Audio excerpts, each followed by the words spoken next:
Hi, my name is Tim, and I want to talk to you about a few topics revolving around faith, democracy, and Christianity.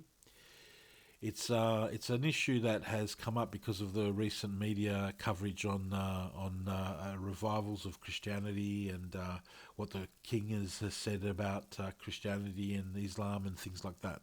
So I'm going to play you quickly just so you get the idea of what's happening in around the world. Okay, so this is a quick clip showing you the Jesus revival issue. It doesn't show you the mass baptisms that are happening, but it does show you, it gives you a quick idea of what's happening. I'm Jenna Browder. In Washington, I'm John Jessup. Well, a recent Barna study shows Gen Z is more open to Jesus than ever, fueling an interest in faith while transforming lives. CBN's documentary, The Revival Generation, Gen Z Turning to Jesus, explores the spiritual awakening from worship nights packing out auditoriums to prayer groups spreading across college campuses. See how a new generation is embracing Christ like never before. Take a look. Everyone's searching for something. They're just looking in the wrong places for the right thing.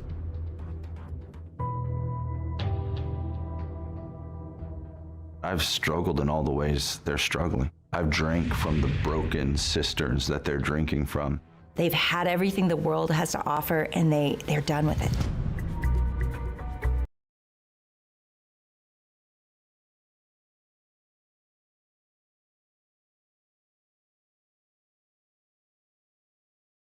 Sorry, that gives you a quick idea of what's going on.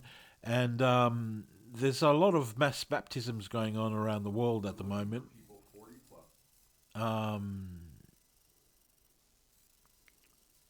Here in Perth, across over in the eastern states, there's a few things happening in America, obviously, Florida, I think it was, and yeah, just generally, there's a lot of interest in Christianity. Now, where it becomes interesting is that since 1993, the King of England or King of the UK, since 1993. So I should quickly show you this. So since 1993, he gave a speech, Islam in the West. He says that he believes wholeheartedly that the links between the two worlds matter more today than ever before, because the degree of misunderstanding between the Islamic and Western worlds remains dangerously high, and because the need for the two to live and work together in our increasingly interdependent world has never been greater. Now, that is a globalist sort of idea where he says the need for the two to live and work together in our increasingly interdependent world, right? So it's interdependent world. And so that's identifying this idea of a globalist sort of view of the world. Now, that's back in '93, so that's probably his vision that the two worlds have to start working together and all that kind of thing back in '93. Then in '96, he gave a speech at Wilton Park where they chose for him to speak about Islam again. It's quite a lengthy speech. I'm not going to go into it, but he basically gave the same kind of speech, almost the same concept here. It says building bridges between Islam and the West. So that was the topic of his speech. Then again in 2010 he gave a speech. Now I'll play this one so you can hear that it's actually coming from his mouth. So the His Royal Highness the King of the UK, as Prince of Wales, actually, he gave this speech regarding the Islam and the environment. So let's play that.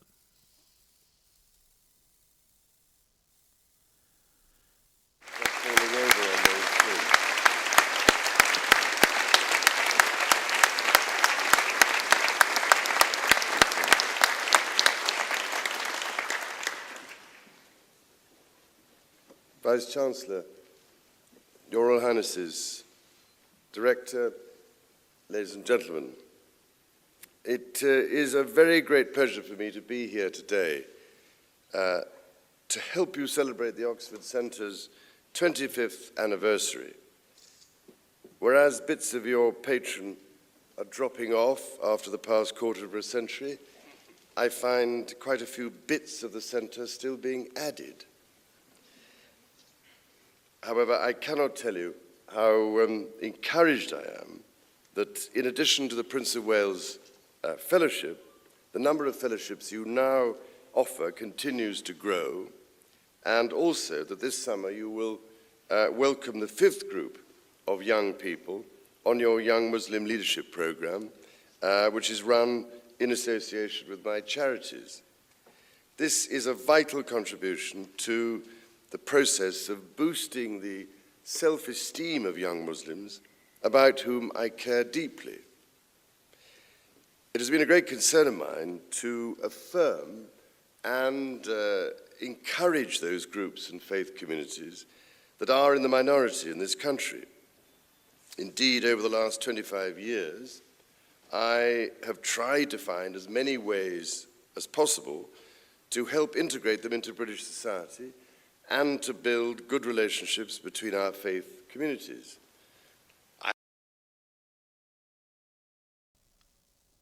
So there you have it. Basically, he's saying that you don't need an interpreter, you know what's going on. So the issue here is that even though there's two ways we can look at it. We can say, okay, look, this guy's got pressured into giving a speech about Islam and trying to seem like he's cooperating with the war. But I don't think he was pressured into it. I think in this situation he was or guided, or even they didn't give it even as a suggestion. I think mainly the core of what he wanted at that time, back in the 90s, was as Prince of Wales, was an easier transition to a globalised system, the New World Order that we call, under his or the oligarchs of the old establishment's control, to have influence and power over the Islamic world. Okay, so to do that, obviously, you need to have some kind of connection with the Islamic world itself, and that was a part of the strategy. I think that was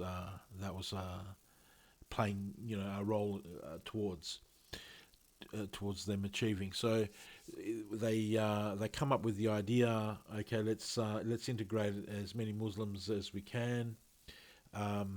Make them British citizens, or as subjects of the system, and then once they become subjects, then we can actually have a platform to negotiate with the Islamic world and say, well, hey, look, we're friendly towards you, we're this and that, whatever, and we can work together, and all this kind of illusion of being on the same side and all that kind of thing. So there's a platform for them to work with, you see. So which is interesting. It's quite a good way to do it, because the other way is to be polemic and destructive towards each other, which doesn't work either, because we've seen what happened there in the Middle Ages and all that kind of thing, So this was a new strategy, I think, that they were trying to implement back from the 90s.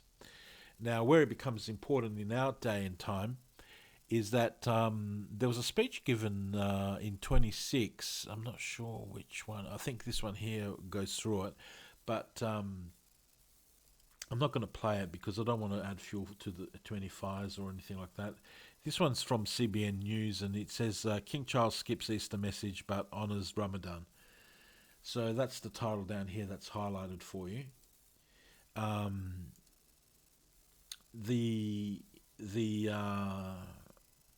video itself is not that interesting. It's just telling you about how there's a big explosion of controversy and things like that happening across the UK because of the missed message of Easter, which was just a simple digital message.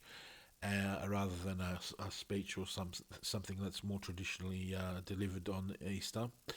But they honoured the Ramadan, they said. But it could have been from health. It could have been a whole bunch of reasons. We don't know why, right? So let's not speculate on that one. Let's not get involved in the controversy either. What's important is that the revival of the movement in Jesus in America and in Australia is partly fueled by an interest in the democratic and spiritual aspects of the faith itself, because even though democracy is not an integral part of the faith, and the other way around, it's not related to each other. The two systems and the two faiths are like this. Islam promotes an oligarchy. It promotes a system which is like a pyramidal structure. It's got a guy at the top, which is usually a general military, and then it has the people who follow the faith underneath and administer the faith, and then it has the executive bodies and all the rest of it. Of the arms that extend from that pinnacle group. So, and then everybody else is pretty much a follower of that system. So that's the oligarchical system that they have. Muhammad had the emir. Following Muhammad, they had the pinnacle leader, the emirs. They had the institutions that they every system has, like the government systems and various other organisations, and then they have the people underneath. So that's the structure they have. And surprisingly, that's not very different to what the monarchies across the world, whether it's Japan or Saudi Arabia or anywhere in the world where they have a monarchy, doesn't really deviate too much from that system, that pinnacle system. And the funny thing is, though, democracy, on the other hand, follows a different concept where it puts the people in charge, or the people at the top of the pyramid. And so the top of the pyramid is the flat layer of the so it's in an inverted pyramid, right? So that the base is at the top, and then the apex is at the bottom. And the and the inverted pyramid structure puts the people in charge.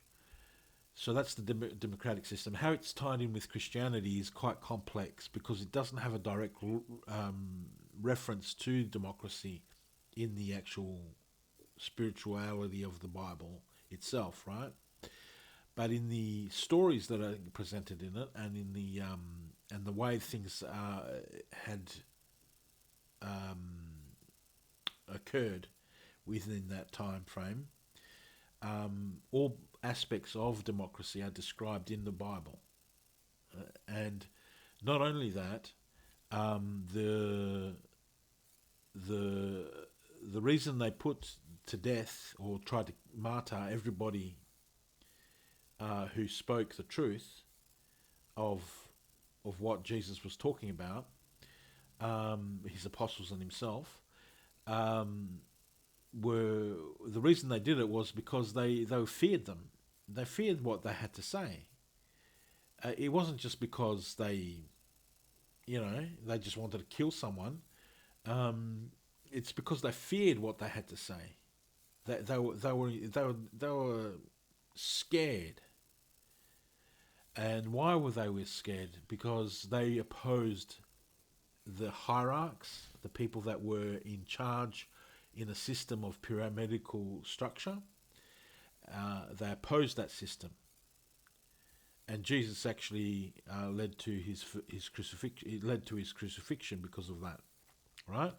So he opposed the hierarchs. Now, the story is that he opposed the hierarchs of the time, but the ramifications of that is that if you oppose any hierarch, or anybody in that same position within that pinnacle structure, you end up persecuted, right?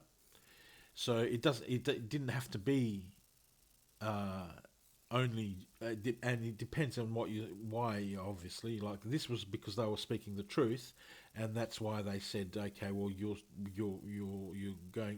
contradicting what we set up as a system here.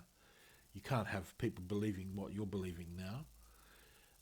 So they executed them through a fake vote that was brought in. The people that were there were like paid. No, they weren't actually physically paid, but like paid, or coerced, or part of the same team. Because the hierarchs simply brought everybody that they wanted to be present at the vote, and they had the power to do that. They can create a crowd, and they did that. They created the crowd, and then were instructed. Everyone was instructed what to say and how to vote, and they did what they did. So, and then the other side of the coin, where Pontius Pilate was saying, "I wash my hands of sin." I wash my hands, he said. So he tried to say basically, I'm out of it, but him not taking any action itself, in that of not taking any action, was just as guilty, just as bad as everybody else that had taken a part in that decision to crucify Jesus. So this is why I feel like these current things that are happening, and the tie, if you can see the tie between Jesus and the democratic system. If you can't, then that's fine. Just move on, go work somewhere else. But if you can, if you want to know more, then obviously, there's the book that I've written, which I'm not sure if I've shown you yet, but there's the book there. Democratia describes a democratic system, how it should be run, and all that kind of thing.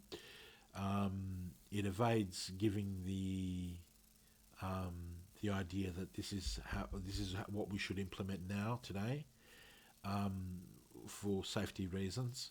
But if you read it, you'll understand clearly that what is a democracy and what isn't a democracy, and you clearly understand also the tie that bonds between the Christian faith and democracy, right?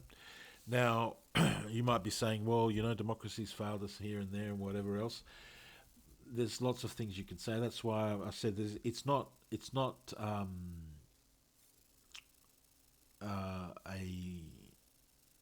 that Christianity is asking for a democracy, or democracy requires Christianity. It's just that the whole story itself was a story of the people versus the Roman oligarchy that was existent at the time, and so that's what the whole story really is in the New Testament. Because if you look at all the things that are happening to them, they're all challenged by the very concept of the oligarchy in power. The Acts of the Apostles, how they try to create a commune, and at the end of the day, the people that control the money control that commune, you see. So even if they gave everything they had, eventually there was a time when everybody came to the commune, but they didn't have anything to give, because the people who controlled them, the currency and everything like that, Caesar and whatever else, they didn't give them the chance to earn any money once they found out they were Christians. And a lot of the people that were, a lot of the alternate faiths back then, including Christianity, were frowned upon, and even there were many executions taken out of people that believed in that faith, in that Christian faith. So it was just a different time period, right? So it was just a weird episode in human history that gave us probably one of the biggest treasures of all time, which was the Christian faith. And so anyway, going back to the story, let's not the principle here is, let's not allow these revivals that are happening to be like those crowds that were arranged. Let's make it a grass movement situation where the crowds are coming because not some hierarch arranged it, but because the people have come out and asked for it. All right, and that's a big difference, because they're coming in and they're getting told to go to that place, and we'll take images or photos of you getting baptized at the public baptisms and all that kind of thing. All great, all good, but let's not let it steer the real faith, the real true faith, in the hands of those people that are ultimately not following the faith. There's a lot of people that proclaim to be Christian that are not. And I'm not talking about whether they're denominational differences. I'm not talking about that. I'm talking about there are people who genuinely believe in Jesus and the apostles and the religion and the faith as it's been presented to us.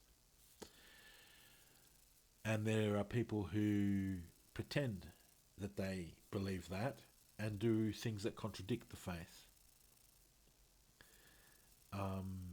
And so that's why we need to make sure that if we are going to these mass baptisms and the mass displays of reviving the Christian faith, which is necessary at this stage, to do it in a way where it's a grassroots thing, and that it's allowed, and that freedom of being able to motivate others into a grass movement's action towards creating a Christian society again.